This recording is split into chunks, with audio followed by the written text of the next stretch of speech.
So good evening everyone. Am I audible to all?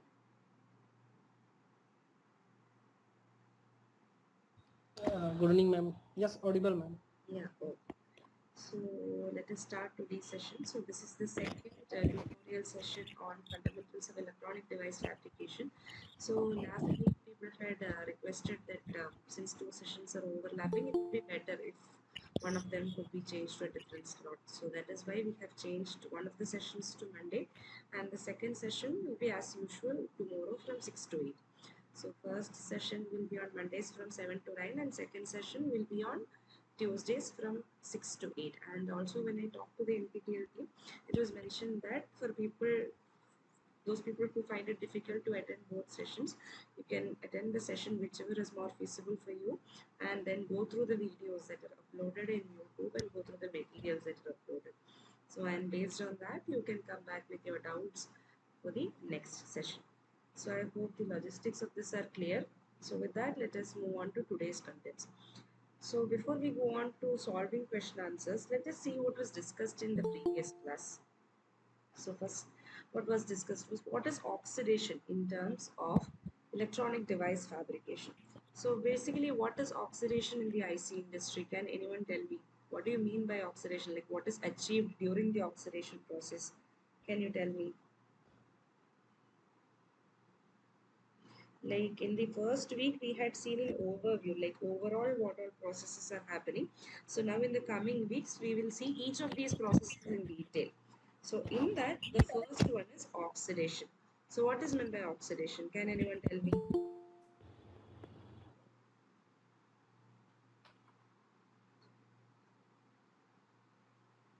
So whenever you're fabricating an IC or any electronic device, so the first process that we come across is oxidation. Basically, it is converting Si into SiO2 or SiOX. So this is the process. So this is the oxidation process. So one of the reasons that silicon is most widely preferred in the IC industry because of its capability of forming an oxide. So basically silicon, whenever it is exposed to an ambient condition, it has a native oxide, like approximately a 3 nanometer oxide layer will always be formed if we keep silicon in the atmosphere. But other than that, for most applications, this layer will be too thin. So therefore we need a thicker oxide layer. So we have to grow or deposit a thicker oxide layer. So oxidation therefore can be of two types. Either we can form a grown layer or we can go for a deposited layer. So basically oxidation means converting silicon to SiO2 or SiOX. So this is the reason why silicon is mostly preferred in the IC industry. In ambient condition, it is capable of forming an oxide layer of 3 nanometer thickness. But for IC applications, this thickness is not sufficient. So we go for a grown oxide layer or a deposited oxide layer. So in a grown oxide layer, what happens basically? Suppose you have a substrate like this, and this is the silicon substrate. Maybe the topmost portion, sorry, something happened with my screen. Yeah. So basically what happens is that in the grown layer, maybe the topmost layer gets eaten away, or this Si material itself is converted into the SiO2. So basically we can say that a part of the wafer gets consumed for forming the SiO2 layer. That is what happens in a grown layer. But in a deposited layer, what happens? We use very processes like CVD or PVD, etc. And we provide Si and O separately. And on top of the wafer, we grow an extra layer. Here, the part of the wafer is not consumed, but what happens is that we are depositing an additional layer. So in case of grown layer, a particular part of the thickness of the initial wafer gets consumed, whereas in a deposited layer, what happens? The wafer itself is not consumed, but additionally an extra layer will be formed. This is what happens in a grown oxide layer and a deposited oxide layer. So is that clear? Yeah. So then comes wet oxidation versus dry oxidation. Does anybody remember from the classes what is the difference between wet versus dry oxidation? If anybody remembers, you can give a try. Ma'am, dry oxidation is slower process, Yeah. and we can get the very proper and good quality of the SiO2, Yeah. So which can basically, be yeah. used Tell me. for the gate purpose, Gate gate purpose, terminal. yes. Yeah. And if you talk about the filled oxide, then we go for the wet oxidation, Oxidation which is the very faster process. process. Yeah. So basically, in case of dry oxidation, what happens is that Si reacts with O2 to give us SiO2. That is what happens in dry oxidation. But in wet oxidation, what happens is that Si in its solid form reacts with steam or water vapor so as to form SiO2 plus hydrogen gas. So as he said, wet oxidation process is a much faster process, and in case of dry oxidation, it is a much slower process. And both of these processes require about 900 to 1200 degrees Celsius for this oxidation for taking place, and that is why these processes are also known as thermal oxidation. Both of these processes take place at high temperature, and therefore both of them are known as thermal oxidation. And in both cases, the underlying Si will be consumed as the SiO2 layer gets formed. So as I showed here, what happens is that as the SiO2 starts forming, part of the wafer goes on getting consumed. So now we need to remember a relationship that will help us in understanding how much of the wafer has to be consumed so as to create a given thickness of your SiO2. Suppose we say that D is the thickness of the original Si. D is the original Si layer thickness, and D dash is the thickness of the oxide layer.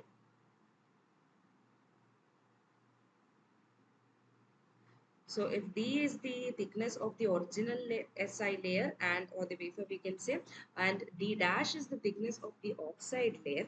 So for probably you'll get problems from the sections, there can be problems asked. So what we have to remember is D dash is equal to 1.88 D. This is one relation you have to remember from the examination point of view. So here you have to remember that D dash is the thickness of the oxide layer that has been formed, and D is the thickness of the original silicon layer. So is that clear? So based on this relation, if they give you any one of these thicknesses, you can find out the other value. So is that clear? Yes, ma'am. Yeah. Now we have rate laws for forming thin oxide layers versus thick oxide layers. Thin oxide layers versus thick oxide layers. So the difference we need to know. What kind of a rate law they will be like following, and what is the limiting step. So first is thin oxide. So in case of thin oxide, we can say that it is a linear relationship. It is a linear oxide growth, which means that the thickness is proportional to the time. So that is the case. So in case of a thin oxide layer, it follows a linear growth rate, and therefore we can say that thickness is proportional to time, and therefore it will be having a constant slope, and that growth rate will be constant. Growth rate is constant. And here what is the limiting step? It is the reaction control. What do you mean by reaction control?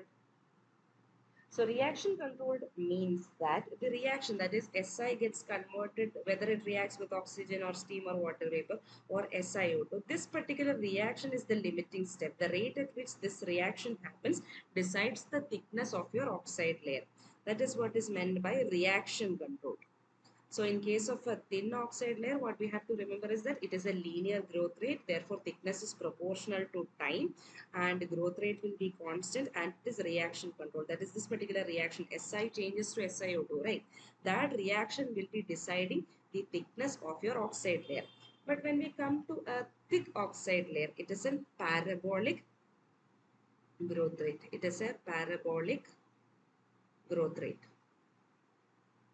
It is a parabolic growth rate. Parabolic growth rate meaning is that, does anyone know how the relation will be? Thickness will be proportional to what?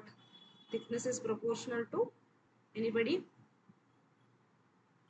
square root time. Yeah, time power 0.5. So that is the parabolic growth rate, and here therefore we have to say that growth rate actually decreases with time.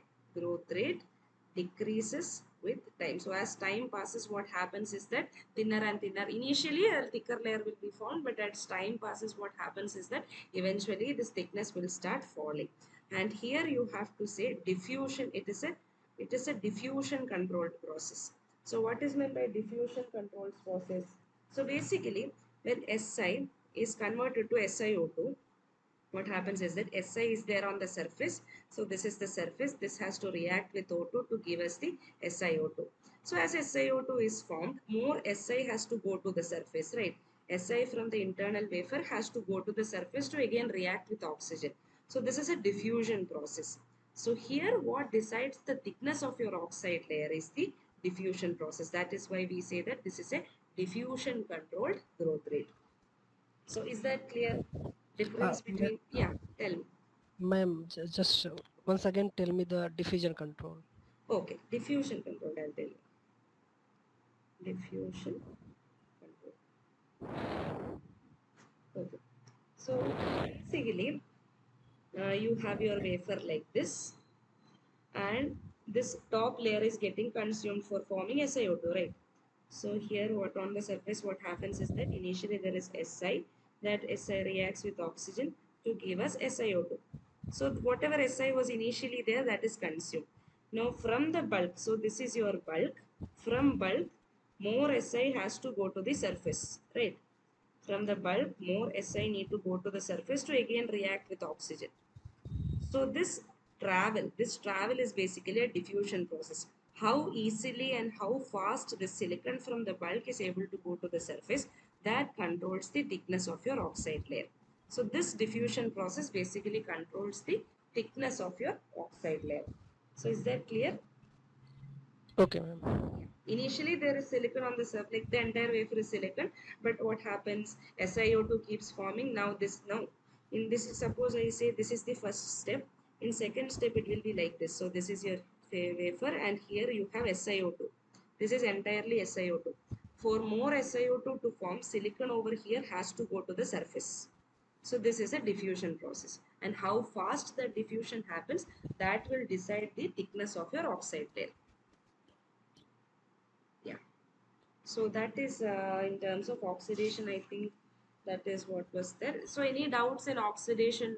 What is difference between thin oxides, thick oxides, then dry oxidation, wet oxidation? Any doubts Uh, in the oxidation ma'am, section? ma'am, Yeah, actually, uh, there is a difference thin oxide and thick oxide. Okay, ma'am. yeah, yeah, And uh, dry oxide and wet oxide. yeah, Then in dry oxide we can grow very thin layer of oxide. yeah. It means we can say what is the difference is in between thin oxide and thick oxide. The same is applied to the wet oxide and dry oxide. No, that cannot be said, because dry oxide and wet oxide we are telling based on the reaction only. Dry means Si reacts with oxygen, wet means Si reacts with H2O. Suppose you keep for longer time, here also we can get thick oxide, but some problem will be there with that oxide layer formation. So this dry and wet we are saying only with respect to what reaction is happening. O2 means it will be dry, H2O means it will be wet. But not dry oxide. Sorry? Okay, Yeah. ma'am. If silicon is reacting with the only oxygen, this is the dry oxide. Dry oxide, yeah. And If we it know is that, dry, yeah, thick oxide can be generated by the dry oxide. yeah. It means what is the difference between thin oxide and thick oxide? It is No, similar see, to the thick. suppose you are reacting your Si with H2O and you keep it for a longer time. There also you can get thicker oxides, right? For a longer time, if you prolong the process, you can get thicker oxides. Okay, okay. Yeah, Thank you. here we are telling only with respect to what reaction is happening. There we are telling with respect to the thickness of the oxide layer that is formed. Okay. Yeah. And whether this oxide Sorry. layer will be crystalline or polycrystalline or semi. Excuse me 1 minute. Hello. Yeah, tell me. Ketavat Hemant Naik, you were saying something? Yeah, now your voice is clear. Yeah, sure. Tell.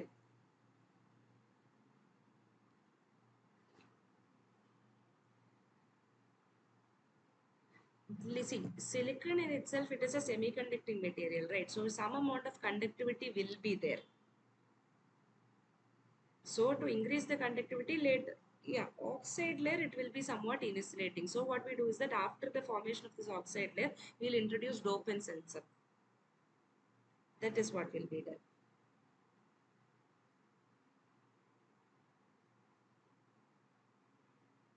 Crystallinity, since it is an oxide layer, I think that would depend on your applications. Yeah. So basically, initially we form the oxide layer, and then this oxide layer will again get modified according to the final process that we want. We will come to that. We'll come to those processes one by one. Yeah. So that is there. So then I think in that previous week, doping techniques were discussed. Right. So why do we do doping in these kinds of materials? So first we form an oxide layer. Now the oxide layer has been formed. Now we go for a process known as doping. So doping is also a part of the fabrication of the IC. So what is doping and why do we do it? Yeah. So basically, intrinsic silicon in itself, we can say it's a poor conductor because its conductivity lies somewhat in between, right? It's a semiconductor material. And also, silicon has a negative coefficient of temperature coefficient of resistance, meaning that only when temperature increases, its conductivity will go up. And it will be temperature dependent. Suppose you are using it in a fluctuating temperature environment, what happens is that silicon sometimes it will conduct more, sometimes it is conducting less. So that is not desirable. So in order to make this temperature independent and to give it more conductivity, we will introduce certain set of dopants or impurities to the material. So that process is known as doping, and it helps in increasing the conductivity, and it will also produce a stable temperature independent resistance around room temperature, so that whatever application we are using, the conductivity will remain fairly constant. And once doped, these materials will then be called as extrinsic semiconductors, and extrinsic semiconductors can be either p-type or n-type depending upon the type of impurity we are adding. So can you tell me different some examples of p and n-type doping? Yeah, arsenic, etc. are n-type. So we are forming extrinsic impurities here. And in our course, what we focus is on the doping techniques. Doping techniques will be there. So basically, there are two types of doping techniques. One is thermal diffusion, other is ion implantation.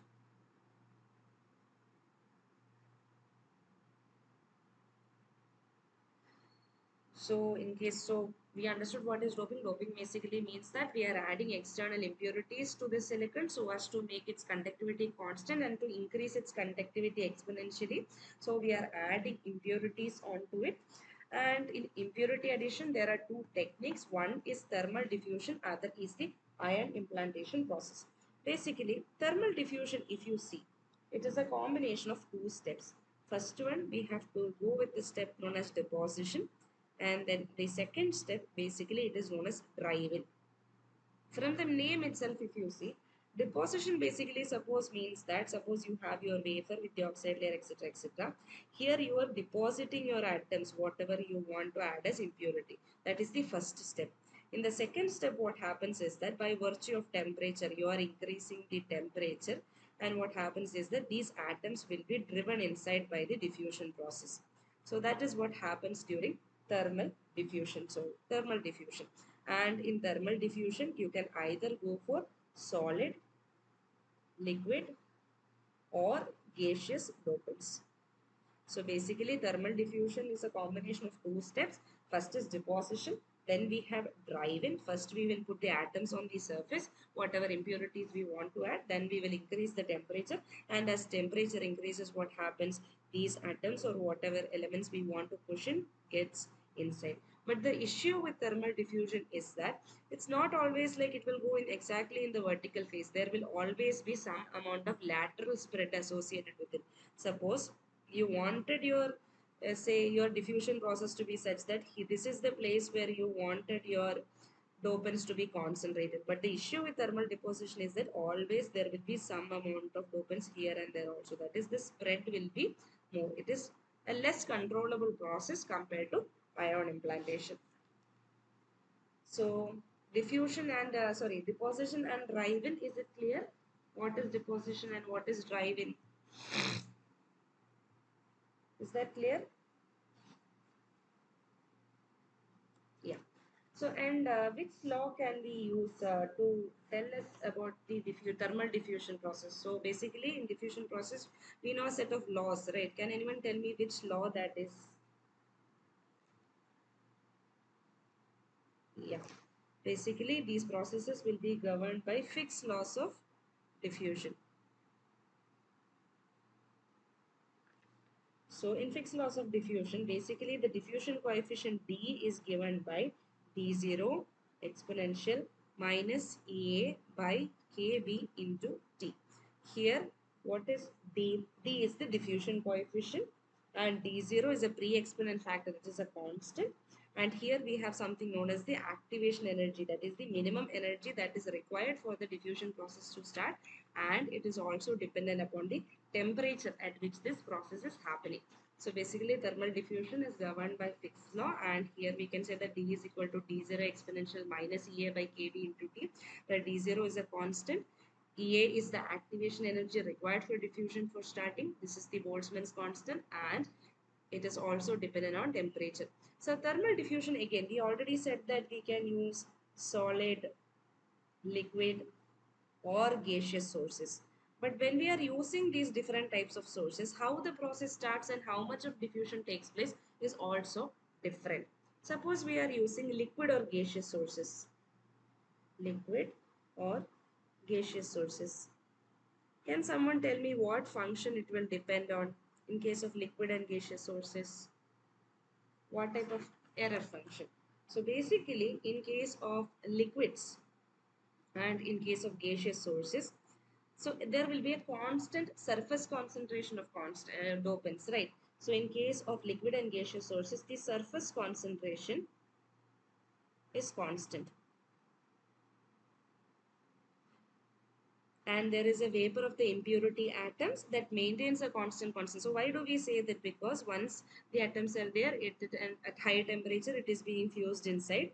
In case of liquid and gaseous sources, what happens? Gaseous means already vapor is there, liquid gets vaporized, and this vapor maintains the constant concentration at the surface. And also, the diffusion length is much smaller than vapor thickness. That is what happens in case of liquid and gaseous sources. And for finding how much of diffusion has happened, we usually use an error function solution, which is given by Cx of t is equal to Cs error function of x by 2 root dt. Suppose problems are asked from this section, you will be given the error function table. This what for a particular value of error function of a so and so constant, what is its answer? The table will be given to you. So Cx of t means that the concentration of dopants at a depth of x after a time of t will be given by the constant surface concentration, the depth as well as the time, and d is the diffusion coefficient that we have from here, d0 exponential minus Ea by kb into t. So based on this, you will be able to calculate what is the concentration of dopants at a particular distance from the surface and at a particular time in case of liquid and gaseous sources. Now, in case of solid sources, what happens is that solid sources, what we assume is that the total concentration is constant. Total concentration is constant in case of solid. And here we use a Gaussian solution. In case of liquid and gaseous sources, we were using an error function solution. Here we are using a Gaussian solution.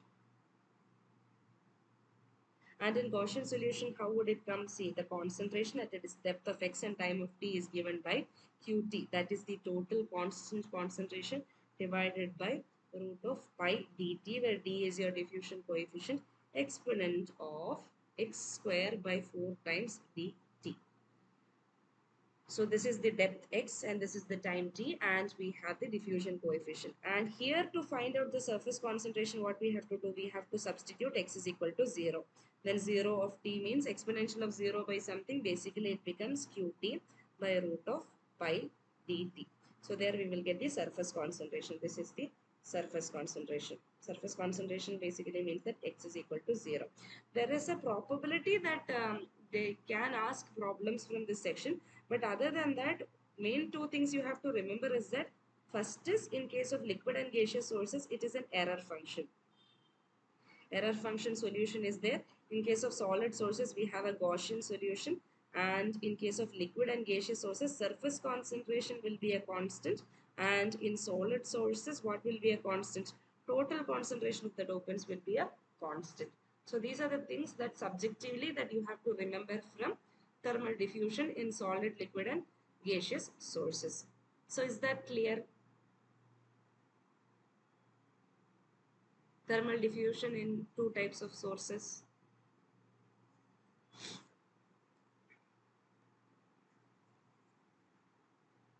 Okay, I hope it's clear. Now we'll go to the second method, that is ion implantation.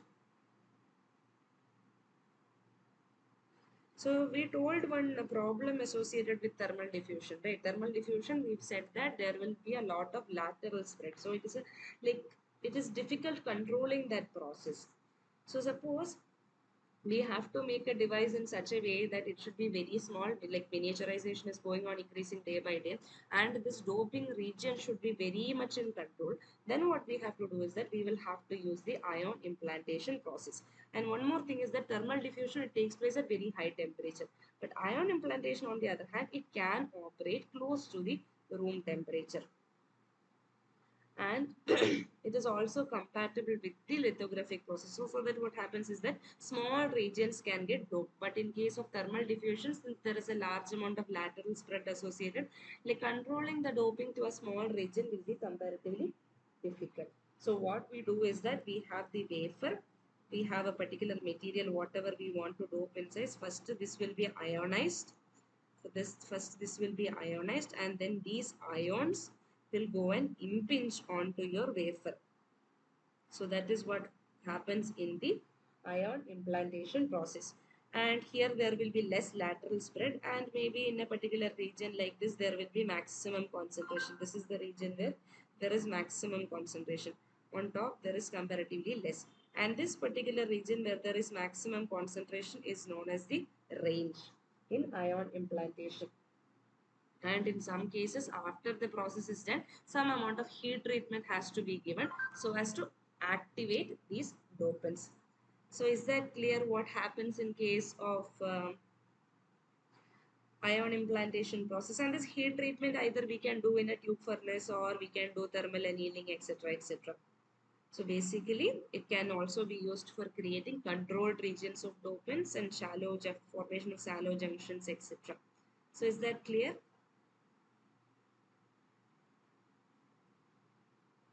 Ion implantation process. Yeah. So that is the ion implantation process. So one more thing, one graph you have to remember here is that in ion implantation process, so if this is the surface and this is the depth direction that is going into the wafer, and this is the dopant concentration. What happens is that dopant concentration starts at a particular, then it goes to a maximum, then starts falling. So that particular highest region, wherever it happens, that distance is known as the range. So this region is there now where there is maximum concentration of dopants, that is known as the range in case of ion implantation. So that is all about doping process. So now I think oxidation and doping both are clear for you, right?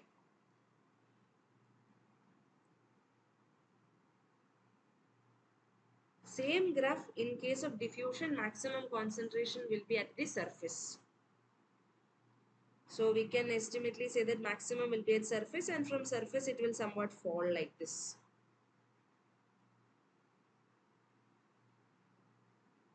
Yeah. That curve was not is not there, I think, right, in your notes. Yeah, it's not there. Like in case of diffusion, what happens is that this is the dopant concentration and this is the depth. Maximum will be at the surface and it can fall. And depending upon the temperature we are using and the rate of falling might be different in different cases. That's all. Yeah. So after this oxidation and doping comes one important part in IC fabrication, that is lithography. So can anybody tell me what is lithography? Has another name also. What is lithography? Another name?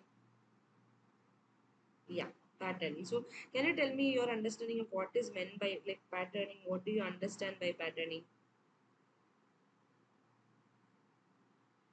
Huh?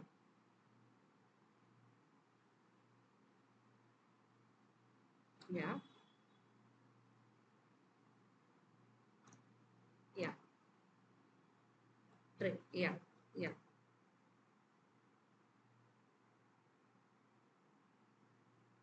yeah. Wafer. Yeah, yeah. So basically, yeah, you're correct. Basically, lithography or patterning means that in suppose you have a wafer and in a wafer, different region will act as different things, right? Suppose as you said in a MOSFET, there is the source, drain, channel, so and so, etc. So which region has to act as what? That has to be imposed on the wafer. If you take a wafer as it is, the entire wafer will be same. But changing the doping concentration, changing the oxide layer thickness, causing the wafer to act in its required way, we have to impose certain patterns onto it. So that is done by the lithography process. And one more important thing to remember is that lithography is the step which decides the size of your IC. The more sharper and small regions or more resolution you can get in the lithography process, the smaller your components become. So that is the primary function of lithography. So what happens in lithography is that first we will create a pattern with a particular dimension that we want according to our design.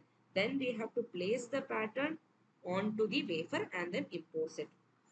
So after the pattern is created, a part of that wafer should be removed accordingly, or some new material will be deposited, or using a photoresist, some areas will be exposed, or other parts may be dissolved, etc. And finally, after the alignment and the pattern transferring, what happens is that we will get the IC to function in the way that we want. That is what happens in the lithography process. So in lithography, first thing that has to be formed is that a hard copy of the pattern has to be formed. First we have to decide the pattern. And this hard copy of the pattern is known as the reticle or the mask. Then the reticle or mask will be transferred to the wafer.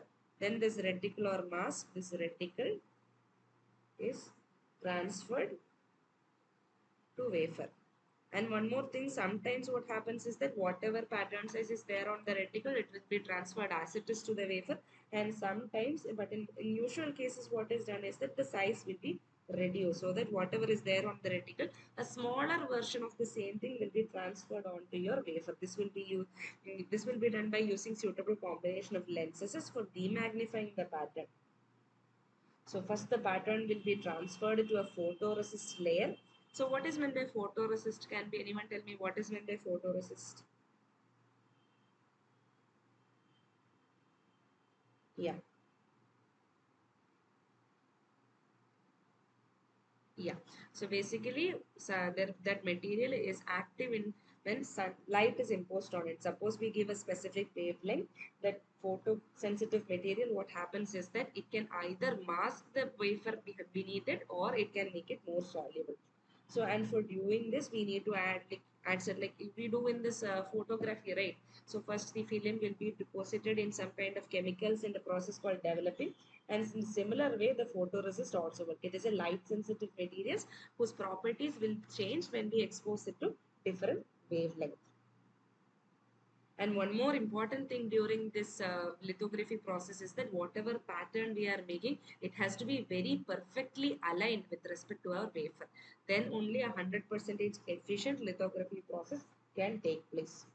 So after the photoresist, after we have kept the photoresist, then we are incidenting light onto it, and depending upon whether it is a positive resist or a negative resist, material under it will either be protected or it will be more soluble. And then we will add certain chemicals to either etch the material away or keep it there. And finally, the transfer of this pattern hence takes place. And after the mask everything or the photoresist is removed, then we will do the doping process. So if you see your summary, like somebody has downloaded the summary PDF, and in page number 7 you can see the lithography process overview. First we have surface preparation. So before doing this lithography, we have to make sure that the surface is very clean, and on the cleaned wafer we will apply our photosensitive material, the photoresist, and then we will give it a small heating process. So why do we do this heating process is that we have to remove the solvents inside the photoresist, and then after that whatever mask or reticle we have made, we will align it properly to the wafer, and then we will incident light. So what happens is that depending on whether it is a positive resist or a negative resist, it will react to that wavelength, and finally it becomes more soluble or less soluble. Then we again heat it so as to remove the remaining solvent. And after that what will happens is that suppose it makes it more soluble, we will add certain developing chemicals and we will etch the material away. And finally the remaining resist will be removed and we will get the fabricated IC. So that is what happens in the lithography process. So I just explained the figure that is given to you in your summary PDF, that is page number 7. So if you see that image one by one, you can understand what all processes happen during lithography. So now coming to photoresist. Yeah. It depends. Suppose there is an additional amount of solvent that has to be further heated, we will go for the heating process, or we can directly go to the developing process. That will depend upon the different types of photoresist, right? And in this photoresist, as I was coming to tell, it will have a polymer, it will have solvents in it, it will have sensitizers, additives, etc. So suppose you are having a material system, initially suppose we are heating it at 100 degree and it only removes a certain part of the solvent, but after developing we don't need the photoresist anymore, right? So we have to remove the additives or sensitizers, etc. Then we again go for a higher temperature heating process.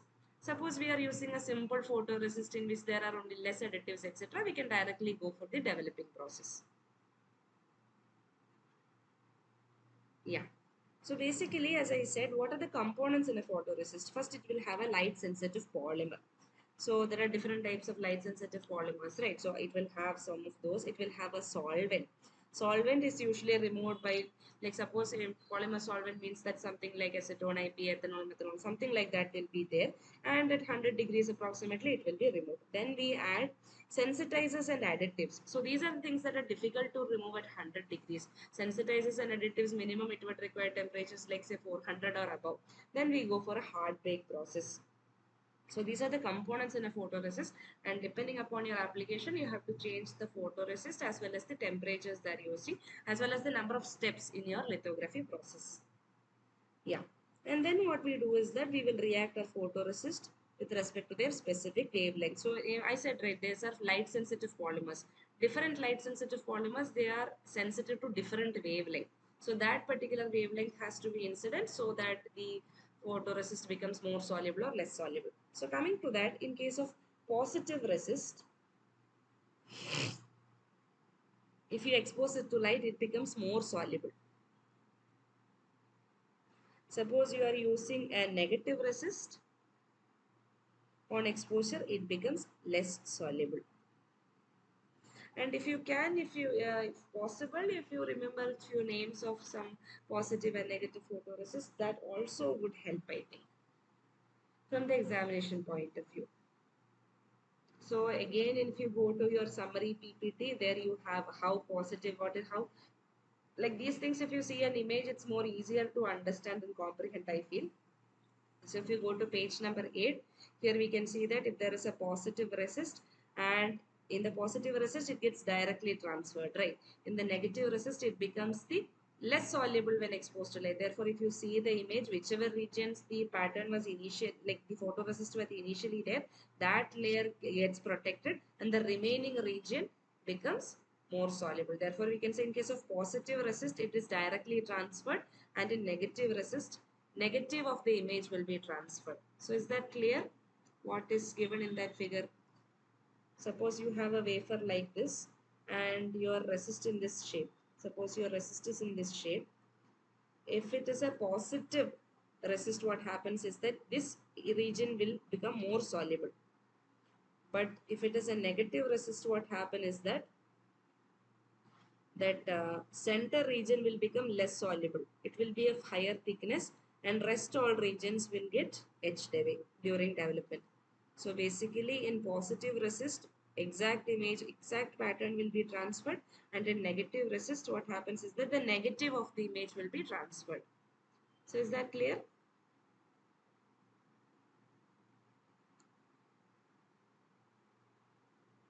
If you see the summary page number 8, it's like a three-dimensional image is given there. There you'll get to know why in one case we say directly transfers the pattern, and in another case it actually transfers the negative of the pattern. Yeah. Then how do you deposit photoresist on top of your this what do you call wafer? That is usually done by a process known as spin coating. In spin coating, what we do is that here we will be having a plate like this, and it will be having a center portion, and here it will be connected to a vacuum pump, so that if you keep your wafer on top like this, it will get fixed like that. So from there, what you'll do, you'll take your photoresist liquid, whatever it is, in a syringe, and you will drop it on top of your this wafer, and you will give it a specific RPM. And because of this movement, what happens is that the photoresist will start spreading on your wafer. That is what happens during the spin coating process. And depending upon the RPM you are using, you can get a thicker coating or thinner coating. If you go for a higher RPM, a thinner and thinner layer will be formed. That is what happens during spin coating of the photoresist. So is that clear? How to apply photoresist? Yeah.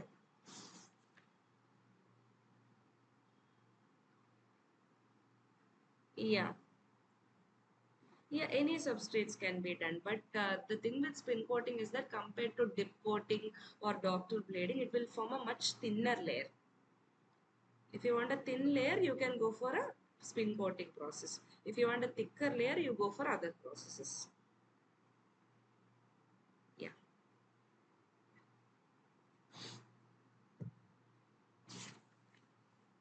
And then finally, what was discussed is electron beam lithography. Can anybody tell me what is electron beam lithography?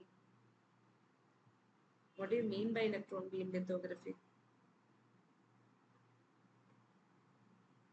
Yeah. So, yeah, much smaller. So, like we do in a scanning electron microscope or a TM, etc. Normally, what happens is that we have this wafer, we keep this photoresist, and in a bulk way, we just incident light. But now in electron beam lithography, what happens is that we have a beam and it shoots electrons. And using that electron beam, specific regions of the wafer can be patterned. So it is a much more controllable process, and thereby we can achieve smaller sizes of the pattern. That is, miniaturization will become more once we use electron beam lithography. And the electron beam lithography, as you can, like if anybody knows about SEM-TM, similar kind, electron beam will be generated, and using a set of magnetic coils and lenses, etc., it will be converged onto the top of the wafer. And whichever pattern we want, we can specifically program it using that. So that is what happens in electron beam lithography. So is that clear? Yeah. So any doubts from this oxidation, doping, electron beam lithography, etc., etc.? If that is the case, then we can move on to the question answer sessions for today. Yeah, 10. Yeah, yeah, yeah, yeah, yeah. Okay. Additive dyes, I would say, suppose you have different patterns. Like, see, if when we think of it as a process, what we remember is that we take a wafer, we put a single mask, a single photoresist. We are telling it as a highly specific. Suppose you are parallelly doing multiple alignments. there is a long wafer and here you are doing multiple things. Dye we would use to identify between these two things, right? And one more thing is that these dyes, they'll have a specific color which makes them sensitive to a specific wavelength. Suppose this one is having an additive which is sensitive to blue, then this one we will be using which is sensitive to green, and the wavelength also they are reacting to will be different. So in the first process this gets protected and so forth, like that. So that is why we use dyes.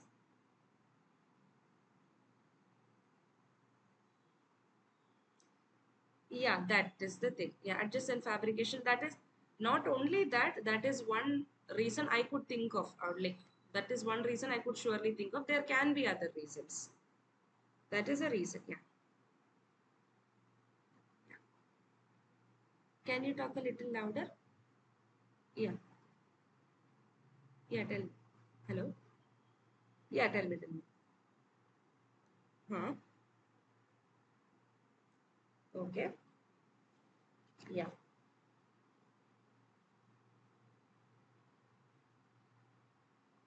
Huh? Okay.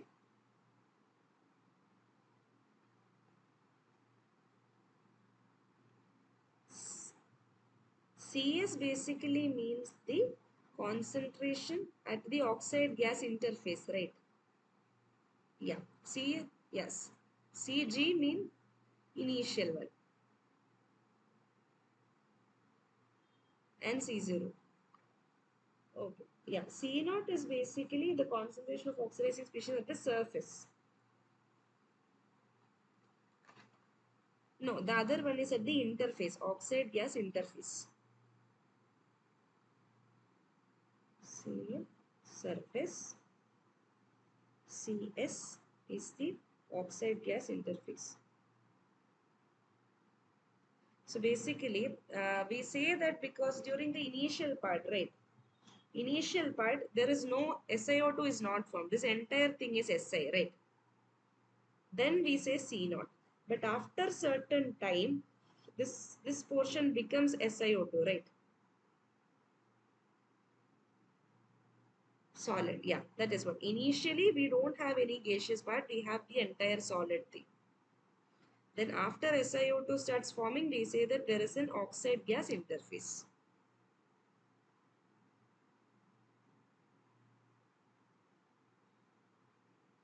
Solid, yeah. Is that clear?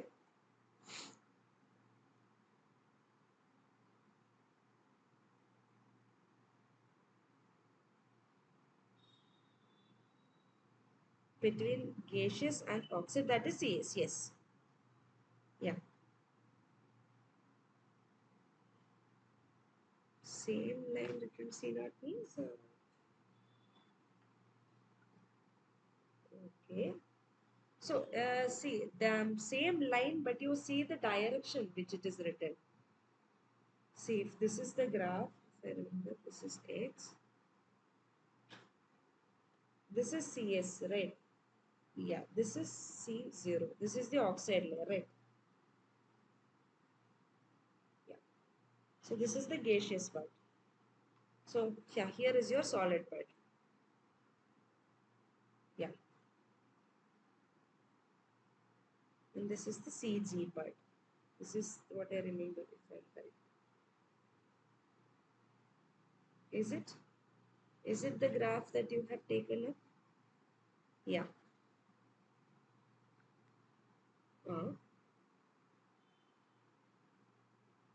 No, basically you see it C naught means that from the oxide layer, from the beginning of this gaseous oxide interface towards the bulk of the material, right? But here it goes from the interface towards the gaseous phase, this distance. See, suppose this is your, like, how do I say? This is there.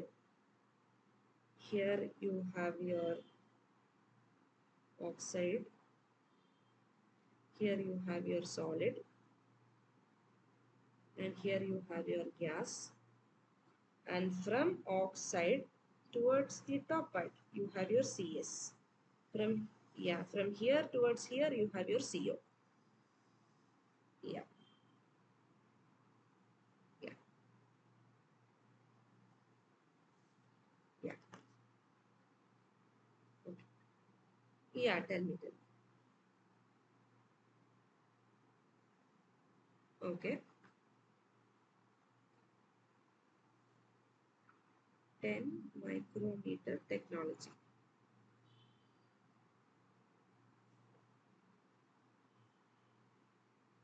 Yes, yes, yes. Okay, okay, okay, okay. Width, okay, fine.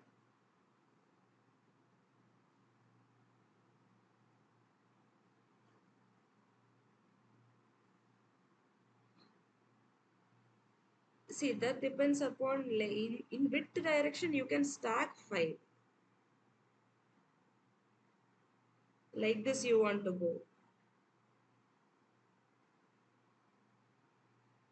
Mm, I am not sure about this. Practically, I don't know. I haven't come across a case where it gets stacked like this or such a kind of correlation I've never come across. Whether it is right to say or not, I'll have to ask someone, I guess. Like stacking, like suppose there is 10 microns width and you are requiring 2 microns each. Are we supposed to say that you can make only 5 or more? I'm not sure. Yeah.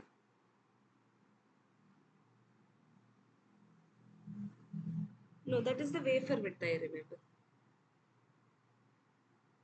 That's what I remember. Yeah. I'll ask to the professor itself, like whether we can put such a correlation like 10 by 2, 5 MOSFETs, whether we can say such a correlation, whether it is right to say such a correlation or not, I'll ask to the professor.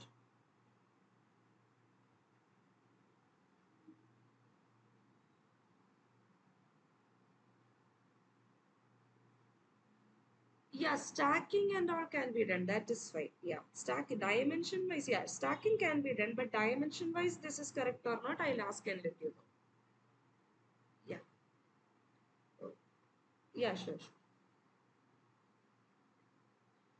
Huh.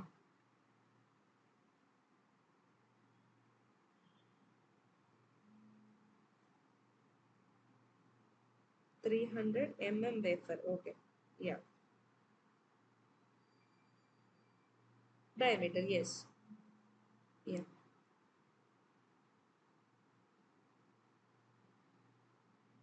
Uh, that I think you should see. You see, that is 10 micrometer. If you are a person who is familiar with IC technology, see 300 means what? How much it is? You see, that's a much larger number compared to this 10 micron, right? Yeah.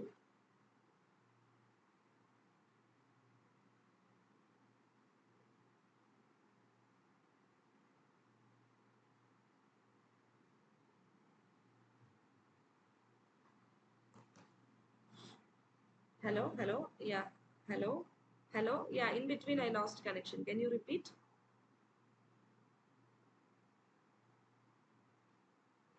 See, that you will have to say. See, if you are familiar with IC technology, nobody will specify whether it is dia or bit. If you are specific, like familiar with IC technology, I would say, see, 300 means what? 30 centimeter. 30 centimeter IC is not practically there, right? So 10 micron means basically the width of the thing, and 300 basically means dia itself. I don't think people will exclusively say whether it is, maybe in industry there might be, but otherwise people won't exclusively say whether it is dia or width. It depends on our intuition, I would say. Yeah, yeah.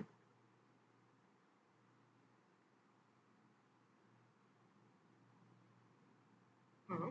Yeah. I am thinking it is possible. I am thinking it is possible. But you will have to. No, suppose you can, like you can have a separate oxide layer in between such that they are not short circuited, and maybe I think it would be possible.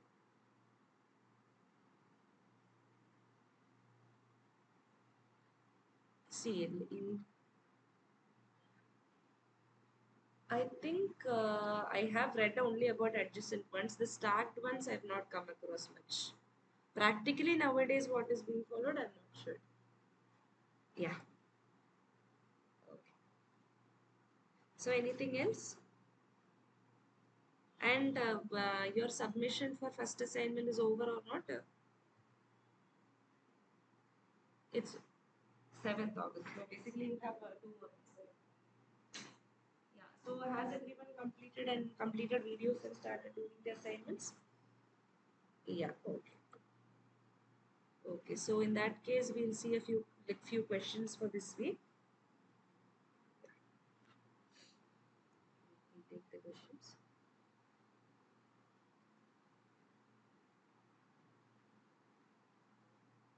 Like all of you are from the same, like pursuing the same field in IC, or anybody who's just taking the course for a beginning level understanding, or all of you are working in IC itself?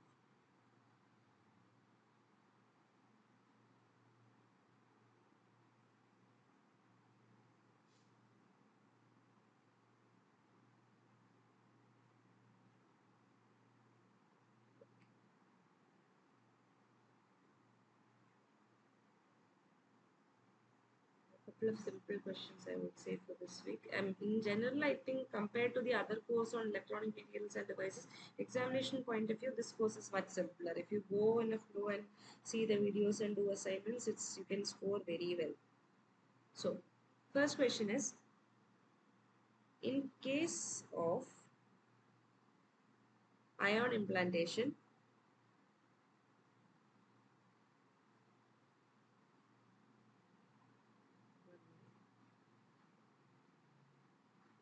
in case of ion implantation, the region below the surface at which maximum dopant concentration is there is known as.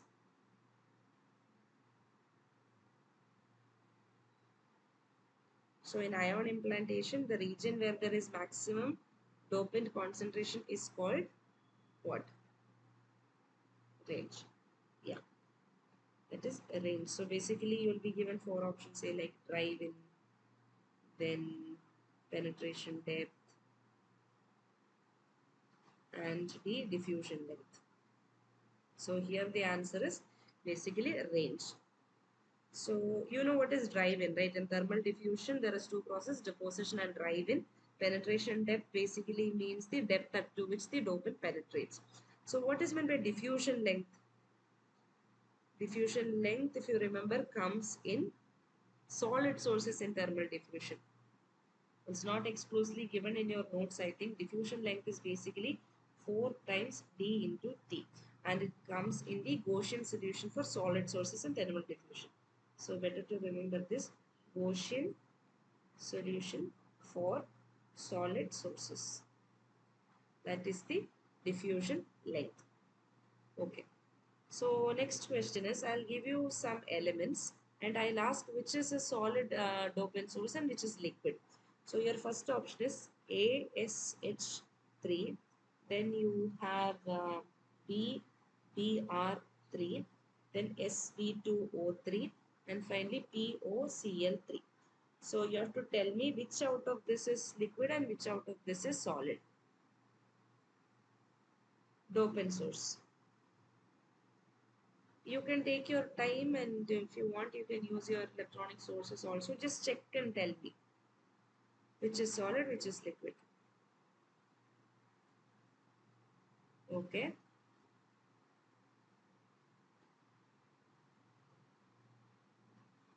this is gas, that is correct. And then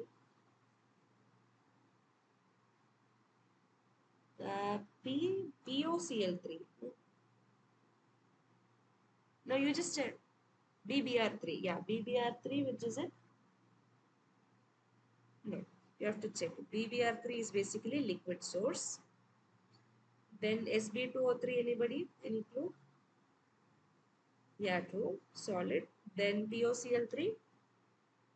Yeah. So these are some dopant sources that is usually used. Okay. So I told about thick oxide and thin oxide layer, right? There, parabolic law is used by which of them? Parabolic law is used by thick oxide layer or thin oxide layer? Thick oxide layer. Thick oxide layer. And one more thing you have to remember is that in thick oxide layer, basically, it is a diffusion controlled process. And between thick and thin, can anybody give me a rough estimate between what is the value, like which is what thickness is called thin, what thickness is called thick? Can anybody tell me? Thin, thick.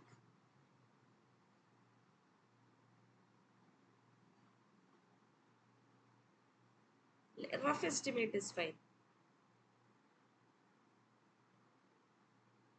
No, thin basically means 1 to 100 nanometers. Yeah, and 0.012, approximately 1 micron or above, we go for thick oxide or anything greater. Anything greater? Yeah. Okay.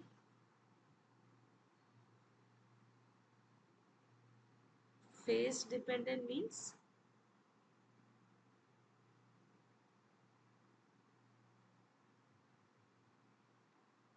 All of this.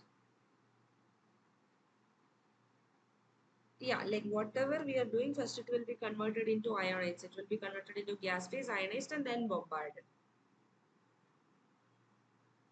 Yeah. Only in thermal diffusion we will keep these sources as it is. In ion implantation, it is not like that. All of them will be converted to ions, and then they will be bombarded. Yeah. So then the next is, yeah.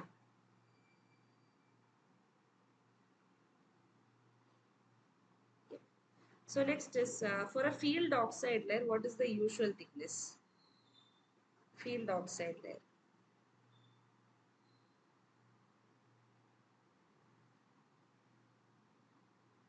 Are you sure? Suppose you are having options like 5, 50, 100 and 500 nanometers. Which option will you go for? These are your options. And in NPTEL, exams will be usually option based. 500, yeah. Comparatively thicker, right? So thickness wise, if you say you go for tunneling gates, then it will be in the range of 10 nanometers, etc. So gate oxides or dielectric capacitors, they will be somewhat 15 to 50 nanometers. Then in case of hard masks or for putting surface passivation, some thick oxide layer, it will be some 200 to 500 nanometers. And in field oxides, it will be usually 300 to 1000 nanometers. Yeah, in your material, I've included a table. You can see that table. In the table, these values are there. Yeah. So next is, which of the following statement is true?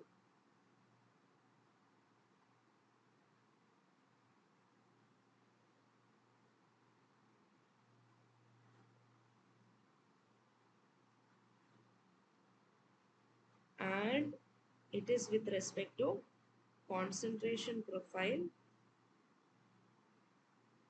in doping from gaseous source.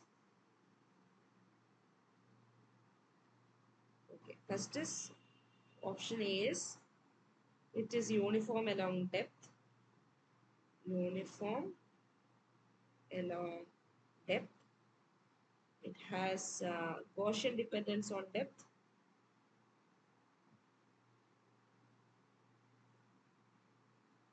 On depth.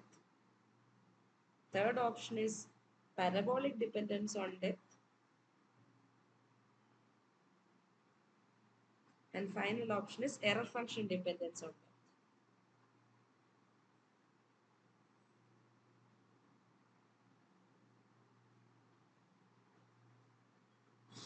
Yeah. So which is true? Suppose it is concentration profile in doping from gaseous source. Which of the statement is true? Yeah. It has an error function dependence on depth. So is that clear? Yeah. So next question is thermal diffusion. We are talking about thermal diffusion. That is the context. Suppose diffusion coefficient is lower for A than B at the same temperature. At temperature 6 or at a given temperature T, diffusion coefficient for A is lower than that of B. Then what happens to the activation energy? What can you tell about the activation energy? So you have to think. So the question is diffusion coefficient of A. So D of A is basically less than D of B. Then how is the activation energy? Yeah. And which is the relation? Yeah. And how can you, which relation did you use for telling that? Yeah. Minus A by KB into T. So here they are telling if D, so diffusion coefficient, if it is greater for D, means that its activation energy will be lesser. They follow an inverse relationship. Is that clear? Yeah. So yeah. Next question is, so for growing an oxide layer of 100 nanometers thickness, how much silicon thickness should be consumed?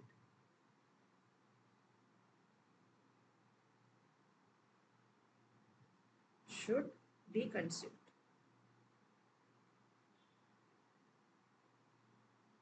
For growing an oxide layer of 100 nanometers thickness, how much of that silicon thickness should be consumed?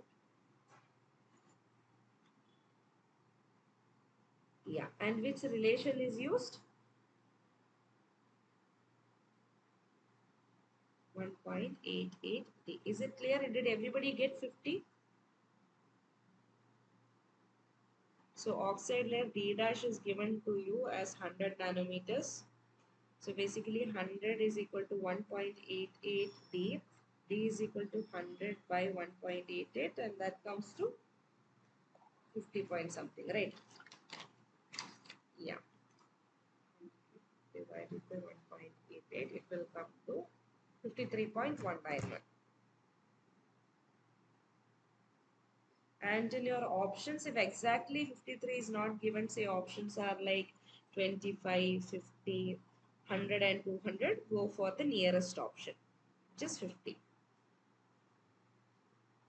So is that clear? Yeah. So next is a simple question. Hard copy of the pattern which has to be transferred is called hard copy of pattern is called, it's a direct question. Yeah, it is known as the reticle.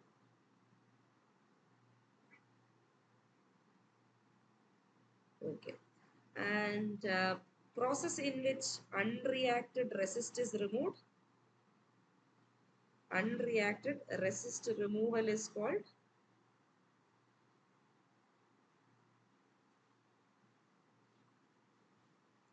No, unreacted. Suppose you have a layer like this and you put photoresist. This region is, suppose this region is what we wanted. Here we made the etching or trench and finally we'll remove this region, right? We'll put some chemicals and we'll remove that region. Sorry? Yeah, one more word is there. For liftoff, in common terms, we also call it as developing. Yeah. Yeah. So difference between positive photoresist and negative we know, right? In case of positive, exposure to light makes it more or less soluble.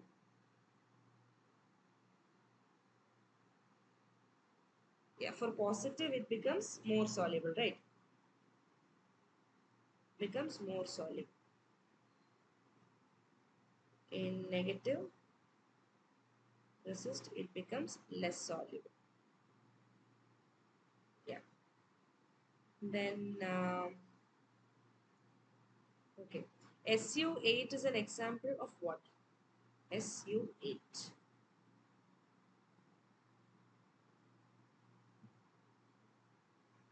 What is SU8? Is it a positive resistor, negative resistor, solvent, or a developer? No. Solvent, it will be commonly chemical names. And even developer also, it will be chemical names. SU8 is basically, can you just check in Google or somewhere or in your notes anywhere and tell me what is SU8?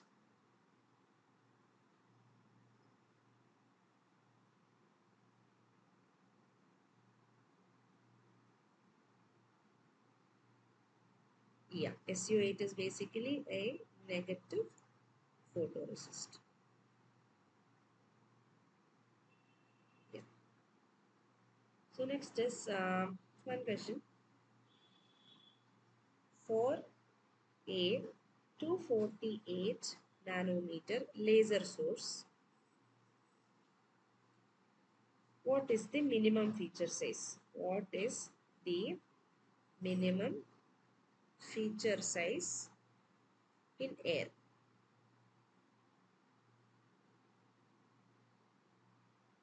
And same, what will be the above case if it is in water?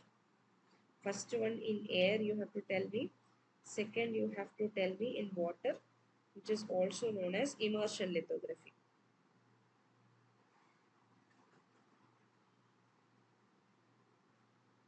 So your laser source wavelength is given to you. You have to tell me what is the minimum feature size that you can get in air as well as in water. When it is in water, we call it as immersion lithography. So can you solve and tell me?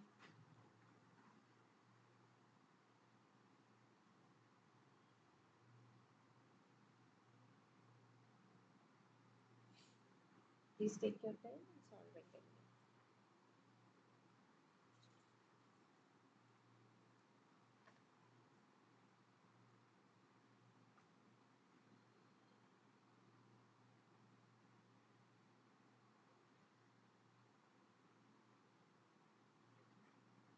Yeah. And then air. Yeah.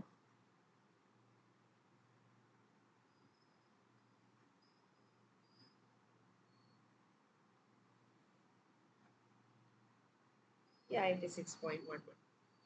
So for other, yeah, it is correct.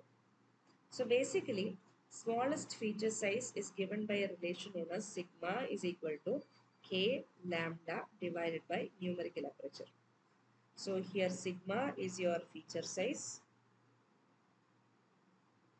K is the Rayleigh constant, which is usually 0.5. Lambda is the wavelength of your source.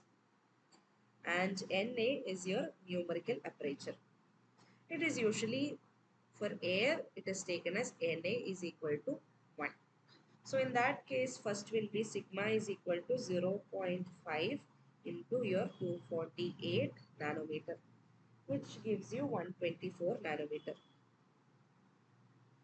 But when you are doing immersion lithography, usually unless and otherwise mentioned, you consider it as water. If they are telling it is some other medium like oil, etc., etc., etc., then you have to take your Na accordingly. Suppose it is water, you take your numerical aperture to be 1.44. In that case, your sigma will become 0.5 into 248 divided by 1.44, which is 0.5 into 248 divided by 1.44. You will get approximately 86.111 nanometer. So is that clear? Yeah. Then you have to use 1.44.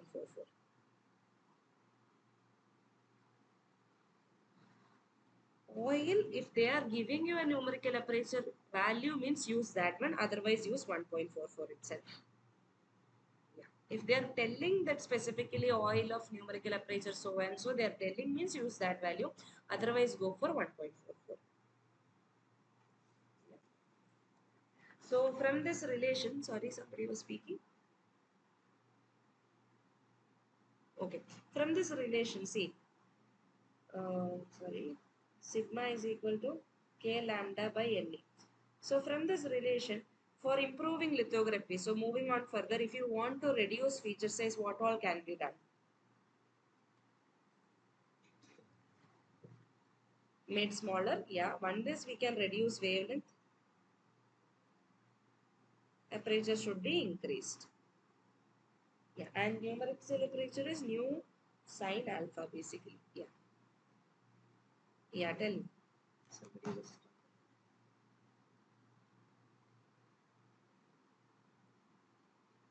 yeah.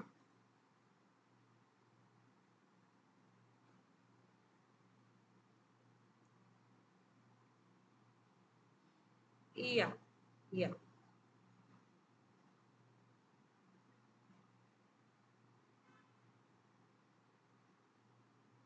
No, that is what.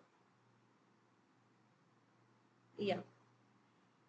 See, if it is mentioned means we can take like that.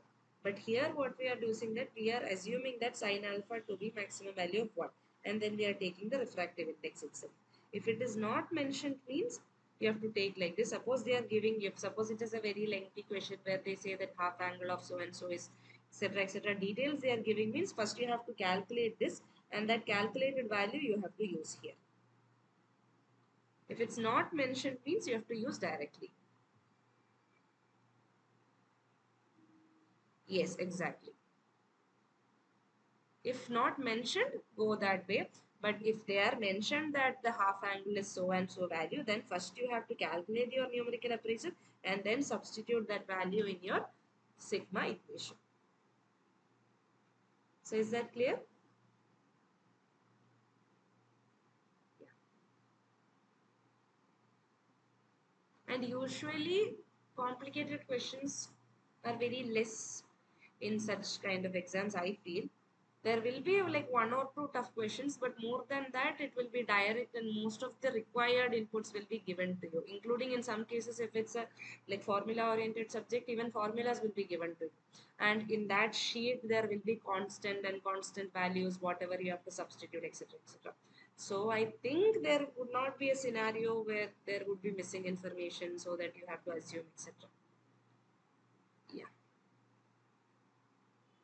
So is that clear? Yeah. So I hope the session was useful for you. And in case you get doubts in between or in any other classes, please do let me know. Any other things? Yeah, tell me. Yeah, tell me. Huh? Okay.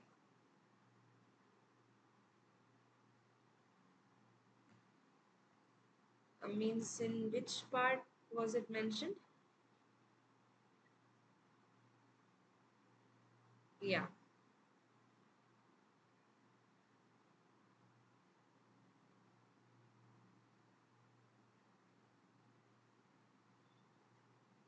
Okay. Basically, that what happens is that suppose you have a pattern like this. I'm just making some random image like this, and you want to transfer it onto your wafer. Suppose it is a 1:1 stepper motor means that the same size will get patterned onto here. Suppose we use something that has a different ratio and a reduction ratio in that case, what happens is that a miniature version of this one. This thing will be made smaller and then transferred to your wafer. I think that is what he meant.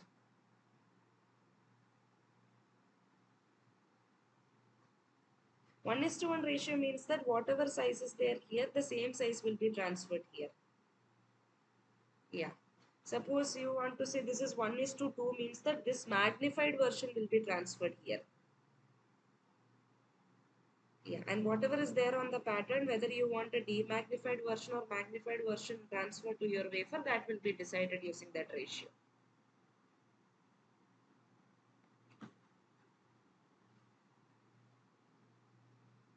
Yeah.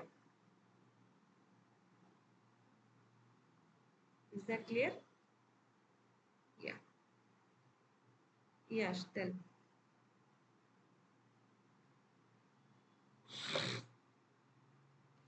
Huh?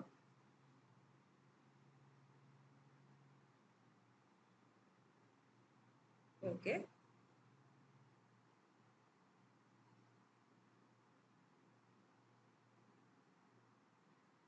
CVD, PVD, sputtering, then something you wrote. Okay. Okay, electroplating, yeah. Okay, that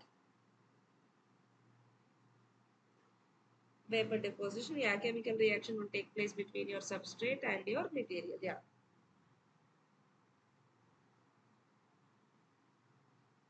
Yeah, yeah.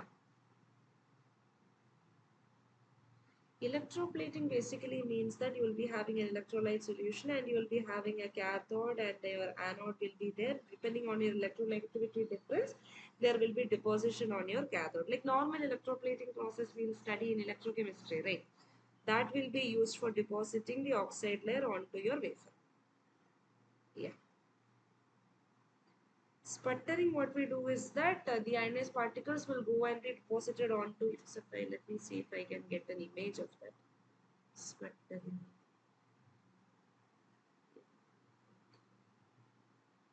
So sputtering, basically what happens is that here you will be having your substrate and here you something maybe compare, I would say comparable to your not iron, not exactly ion implantation, but your particles, first your material will be particleized and then they will get impinged onto your substrate. That is what happens during sputtering. For example, in SEM what we do is that we will deposit gold particles on top, right? Same way, yeah. Using a particular gas inlet and electronegativity difference, this particles will be forced onto your substrate.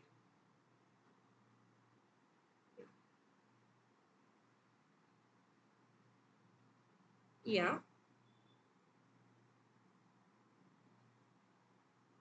Die and chip.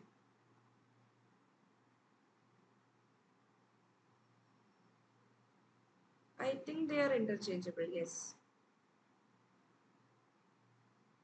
Yeah. Anything else?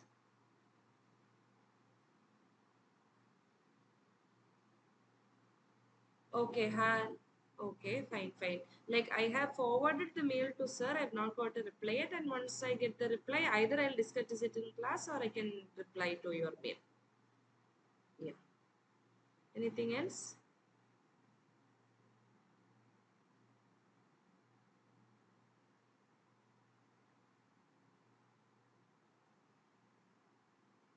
Okay, correct. So either you can select. Yeah. Like in exam also, please be careful. Like if you have two answers which are you feel are correct, like if you select either of them, you will be given full marks. Sorry. Yeah. There will be option for selecting both. Yeah, yeah. Okay, yeah. Yeah. I hope that's all. If anything is there, please do mail me. Then thank you for your time. And those who get time, please make yourself free and try to join the session for tomorrow also. So thank you everyone for joining. Thank you so much. Yeah. Yeah, sure.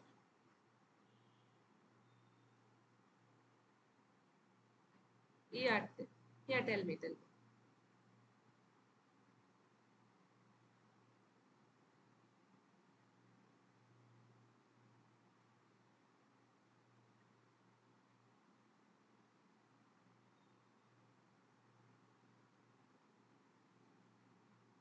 Yes, it does contribute. Yeah. Each of these factors, they will contribute to the solubility. It is not material dependent alone. Suppose you have modified your wafer or you have added dopants, you have created vacancies or interstitial atoms, etc. All of these will affect your solubility.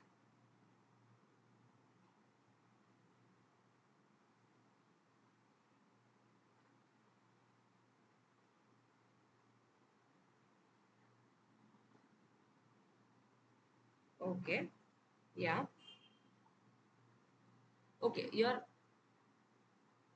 Yeah, they contribute, but suppose it's a multiple choice question, go for the option that suits maximum. Yeah, there can be other options which are correct to some extent, but go for the options that is like the main factor. Main one, yeah. Yeah. Yeah, sure. And once the assignment deadline is over, even those questions we can discuss in class. Yeah, yeah, sure. Thank you so much. Thank you, everyone.